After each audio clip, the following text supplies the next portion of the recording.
You said it's for your fifth show of the day, right? You talk to a lot of smart people. I'm not one of them. What's one topic that comes the most in terms of our audience obviously is into investing and wealth building for 2026 amongst all the people you talk to? I think that there are three things people are very interested in right now. Humanoid robots is, I think, a huge investment trend. I think that there's going to be an explosion of the prediction markets. I think that's a very still underestimated trend. And then I think that there is, I'll call it AI, but not AI like the model companies and stuff like that, like the actual applications and the things that people are going to use. So kind of like AI enabled, whether it's services, products, etc. And, you know, if you think humanoid robots, the biggest market in the world, you're going to replace humans in a bunch of jobs. Okay. If you think of prediction markets, it is a new source of information. No different than the internet was a new source of information. Now you have this new source of information here. And it's information meets finance. So there's a monetization method. Really interesting. And then the AI stuff, I think all you're doing is you're taking superhuman intelligence and you're using it to do things. Those things are likely to be very valuable. And so you just look at, okay, where are the opportunities in these different sectors? And, you know, sometimes we might want to build companies. Other times we might want to invest in them. What's one way to invest in each of these three? I mean, probably the first one is probably Tesla. I would say for someone normal, right? In the public market, Tesla, I think, is probably the biggest one. Yeah. Tesla. I mean, look, if you really want to get very sophisticated, you can go and you can look, okay, what are all the component parts that are in the humanoid robots? What companies produce those? How do I go and actually isolate it? You also could use like a prediction market where you could say, hey, is there some way to bet on the number of humanoid robots that are in the market at a certain time or something like that? Prediction markets, it's pretty difficult right now unless you can invest in the private market, right? But I think that'll be a big sector. And then the AI stuff, you know, I think it's pretty hard for people to predict which one of these is going to be successful. And so there's the NVIDIAs and kind of like the infrastructure players, right? Chip manufacturers, whatever. Or use it. You know, one of the things that I always laugh about is, let's say that you and I both have $100 and I say, okay, I got to go find somewhere where I can put $100 and it can double. And I want to do that this year.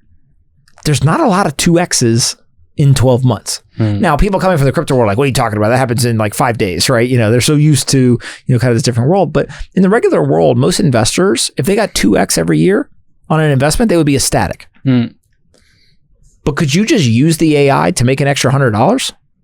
Yeah, absolutely. Right? No downside, all upside. Yeah.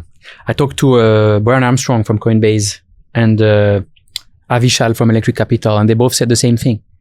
The technology is not lacking. The resources are not lacking. What's lacking is self-belief. Most people don't have self-belief. And so they're talking at larger scale, right? Thinking about launching the next big thing. But here, even the people don't think about themselves. Like, hey, like you have $100 or $1,000, probably you are the best person to invest into to double or 10x or 20x this money. But you're not thinking that way. Well, just think, let's say your living expenses is $2,500 a month, right? That's a lot of money for a lot of people, right? Okay. Well, if you have some way to cover that $2,500, could you use your time and energy and talent to generate a better return than going and buying a stock? Probably. Right? Probably. Who are the best investors in the world? Entrepreneurs. Yeah, absolutely. Right? That own businesses.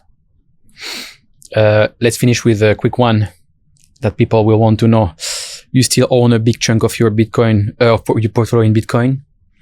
What's a realistic return for 2026 and beyond for someone who buys today at 70K or 80K or 120K? Well, I think that, I don't know, for the next year or two. If I look out over a long time horizon, I think Bitcoin will continue to compound somewhere in the 20 to 30% a year range. Could be higher certain years, could be lower certain years, right? But somewhere in that range, kind of 2 to 3 times the stock market. Okay. Over 10 years, it's a really attractive return. right? There's not many hedge funds that say, hey, I return 25 or 30% a year every year compounded for a decade or 2 decades. For free. That you don't have no to pay. fees. And you don't have to do any work. That's the other thing is if you work at a hedge fund, you got to work. You got to talk to people. You got to do research. You got to, it's stressful. What's the end of quarter mark? What's my bonus going to be? How do we hire? Oh, I got to manage people. I got to deal with LPs. I mean, there's a lot of work there. So again, it just comes back to, I think people who hold Bitcoin over a long time horizon, they'll be happy. Maybe if they had unrealistic expectations, they won't be as happy as they thought they would be. If they had low expectations, they'll be more happy than they thought. But over time, Bitcoin tends to do very well. And I don't think that's going to stop anytime soon. 30% a year, what does that get us to in 10 years? Well, it depends on where do we start, right? Bitcoin's price is all over the place. Yeah, let's say 100K. So to make it very easy. Could be 50, could be 150. But like, let's say 100K, like what people, because people kind of think exponentially, right? It's very hard. Yeah. How do you think, what does that mean? 30% a year for 10 years, more or less.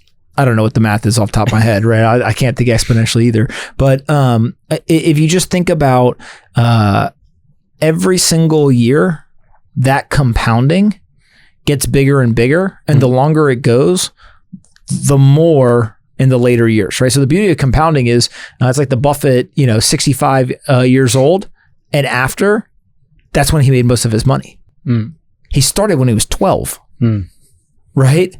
So if you think about that, for 12 to 65, he was pretty rich. But most of his money came after the age of 65. It helps that he lived to 90-something years old, but still, that's crazy. You said I'm going to leave my Bitcoin to my grandchildren.